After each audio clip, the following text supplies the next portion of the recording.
नमस्कार मैत्रिणींनो, सुगरण अलिबागची या चॅनलवर तुमचे खूप खूप स्वागत आहे। आज आपण बनवणार आहोत तवा रोस्टेड कोलंबी। आज आपण रोस्टेड तवा कोलंबी फ्राय बनवणार आहोत। आता ही कोलंबी कशी साफ करायची ते तुम्हाला मी सांगणार आहे। सुरुवातीला काय करायचं आहे, कोलंबीचे हे पाय असतात ना, हे असे कैचीने कापून घ्यायचे। हे जे सोंड असतं कोलंबीच्या तोंडाच्या इथलं ते पण असं कापून घ्यायचे आहे।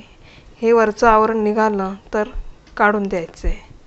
आणि आता हा कोलंबीमध्ये जो धागा असतो तो कसा काढायचा तेही सुद्धा तुम्हाला मी सांगते। कोलंबीच्या वरूनच आपल्याला ही कोलंबी अशी मधून अर्धी चिरून घ्यायची आहे।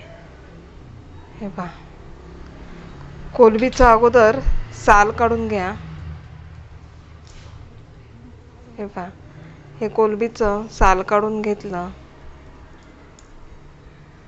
की इथून ही अशी चिरून घ्यायची आहे।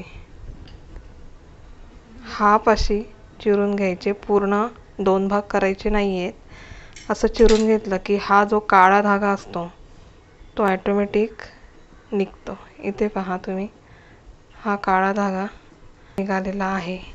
हा काळा धागा काढायचाच आहे। आता बाकीच्या कोलंब्या आहेत त्या अशा प्रकारेच मी साफ करून घेते। 15 मिनिट ही कोलंबी आपण मॅरिनेट करीत ठेवणार आहोत। त्यासाठी आपण यामध्ये 1 टेबलस्पून आलं, लसूण, मिरची आणि कोथिंबीरचं वाटण घालणार आहोत। 1 टेबलस्पून तांदळाचं पीठ घेणार आहोत। पाव टीस्पून हळद, थोडे हिंग, अर्धा टीस्पून गरम मसाला, 1 टीस्पून लाल तिखट, 1 टेबलस्पून मीठ। सर्व आपण हातानेच मिक्स करून घेऊयात। अगदी अर्धा टेबलस्पून होईल एवढा आपण याच्यावरती लिंबू पिळून घ्यायचा आहे। 15 मिनिटांनंतर आपण हे रोस्ट करून घेणार आहोत।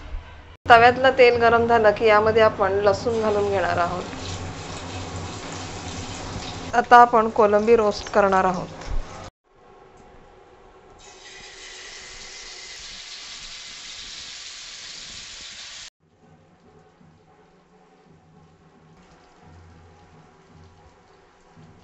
पाच मिनिट स्लो गॅसवर असेच ठेवून द्या। 5 मिनिटांनंतर ही कोलंबी आपण पलटी करून घेऊयात।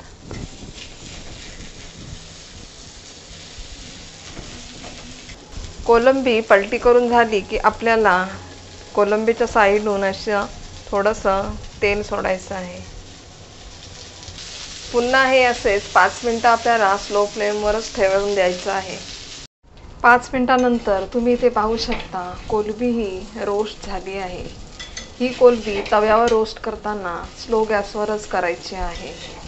गॅसची फ्लेम आता मीडियम करून 1 मिनिट हे असंच परतून घ्यायचं आहे। ही रेसिपी तुम्हाला आवडली असेल तर नक्की या रेसिपीला तुम्ही लाईक करा, शेअर करा आणि कमेंट करा।